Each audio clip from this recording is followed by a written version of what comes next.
आज हम अर्धवार्षिक परीक्षा कक्षा 10वीं का अर्धवार्षिक का पेपर सोल्व कर रहे हैं, जिसमें हमने 12 क्वेश्चन कर लिए हैं। आज उसका और वाला क्वेश्चन हम सोल्व करने जा रहे हैं। एक्स अक्ष पर स्थित उस बिंदु के निर्देशांक ज्ञात कीजिए जो बिंदु 2, -5 और -2, 9 से समदूरस्थ है। समदूरस्थ का अर्थ होता है बराबर दूरी पर। अब हम यहाँ देखेंगे, चूँकि दिया है, पहले तो एक डायग्राम बना लेते हैं हम। डायग्राम से आपको समझ में आ जाएगा कि ए एक पॉइंट है कौन सा, बी, बीच में मान लो एक पॉइंट है सी। उसने बोला है कि एक्स अक्ष पर स्थित, तो एक्स अक्ष पर स्थित मतलब कि हमें ये पता होना चाहिए कि एक्स अक्ष पर है तो वाई का मान क्या हो जाएगा, 0 हो जाएगा। क्या हो जाएगा, 0। अब एक पॉइंट दे रखा है 2, -5, तो हमने मान लिया ए की वैल्यू है 2, -5 और बी जो है वो कितना है, -2, 9। अब ये जो दो पॉइंट है ये सी से क्या है, बराबर दूरी पर है। मतलब कि ए सी और बी सी यहाँ की दूरी बराबर है, ये इसने दे रखा है, समदूरस्थ है। यह सी पॉइंट ए से भी उतनी ही दूर है जितना है बी से दूरी है।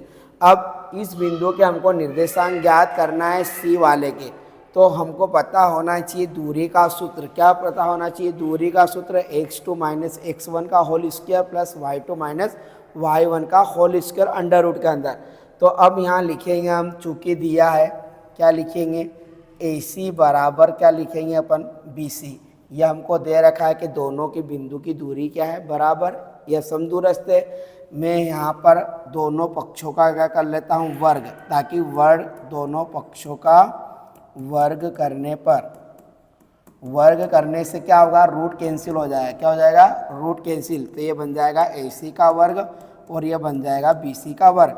अब मैं दूरी का सूत्र लगाऊंगा तो ये बन जाएगा x2 - x1 का whole square plus y2 - y1 का होल स्क्वायर। यह BC की वैल्यू क्या हो जाएगी, x2 - x1 का whole square plus y2 - y1 का होल स्क्वायर। अब क्वेश्चन ये उठता है कि हमारे पास x1 y1 कौन है, तो यह आपका x1 और यह y1, यह आपका x2 और यह आपका y2। अब हम सूत्र में क्या रख देंगे, मान, तो x2 हमारे पास, सॉरी, यह हमारा x1 है और यह हमारा y1 है, और यह हमारा x2 है और यह हमारा क्या है, y2। तो x2 - x1, तो x2 को इतना है x, तो यहाँ लिखूंगा x1 की वैल्यू कितनी है, 2, तो यहाँ लिखूंगा 2 का वर्ग। y2 आपका कितना है, तो y2 आपका 0 है, तो यहाँ लिख दूंगा 0। y1 कितना है आपका, -5, तो माइनस माइनस क्या हो जाएगा, प्लस। इस प्रकार x2 अपना कितना है x1 अपना कितना है माइनस, माइनस कितना हो जाएगा, प्लस का होल स्क्वायर। y2 आपका कितना है 0 और y1 आपका कितना है 9, तो ये बन जाएगा होल स्क्वायर। मैंने कुछ नहीं करा, केवल दूरी का सूत्र लगाया और वैल्यू क्या पुट कर दी, पुट। यह आपका x1 y1 है, c जो है आपका x2 y2 है। इसी प्रकार b के जो कोऑर्डिनेट है आपको x1 y1 है। मैंने फार्मूले में वैल्यू पुट करी, तो इसको मैं a - b के होल स्क्वायर से ओपन करूंगा, क्योंकि यह a - b का होल स्क्वायर बन रहा, ये बन रहा a + b का होल स्क्वायर।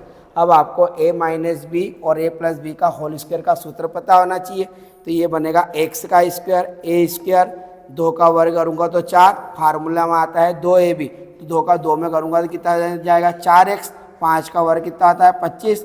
ये बन जाएगा a + b का होल स्क्वायर, तो a का स्क्वायर मीन्स x स्क्वायर, 2 का वर्ग मीन्स 4, फार्मूले में आता है 2ab, 2 का 2 में करूँगा तो 4 और x की वैल्यू कितनी है, 4x। 9 का वर्ग करूँगा तो कितना हो जाएगा, 81। क्यों हो जाएगा, माइनस है लेकिन घात क्या है, सम होती तो माइनस का ही में चेंज हो जाता है प्लस में। अब ये एक्स स्क्वायर प्लस का है, ये एक्स स्क्वायर प्लस का है, पक्षांतर करूंगा तो साइड के चिन्ह क्या हो जाएंगे, बदल जाएंगे। यह माइनस का 4x है, यह प्लस का 4x है, तो यह नहीं कटेगा। तो अब यह 4x उधर जाएगा, तो इधर देखना, ये 4x प्लस का है, ये 4x उधर गया तो क्या का बन जाएगा, प्लस का। तो 4x और 4x कितना बन जाएगा, डायरेक्ट लिख सकता हूँ, चलो नहीं लिखता हूँ, लिख देता हूँ 4x + 4x। अब यहाँ पर कौन पहले से 81 और 4 कौन है, 85, या 85 पहले से मौजूद है। लेकिन यहाँ पर हम देखते हैं 25 और ये 4, ये उधर जाएंगे तो काय के बन जाएंगे, माइनस के, तो काय का हो जाएगा 29, बराबर में कौन बच जाएगा, 0।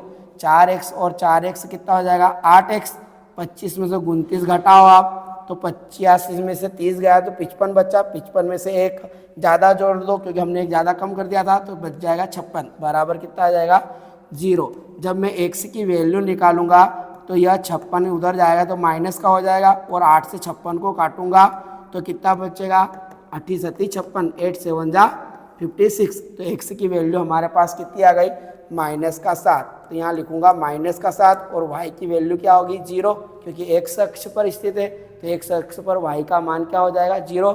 यदि आपको वीडियो पसंद आया है तो हमारे साथ बने रहें। मिलते हैं अगले क्वेश्चन में कोई से नए इंपॉर्टेंट क्वेश्चन के साथ। आपका 13वां क्वेश्चन हम लेके आएंगे अर्धवार्षिक पेपर का। धन्यवाद।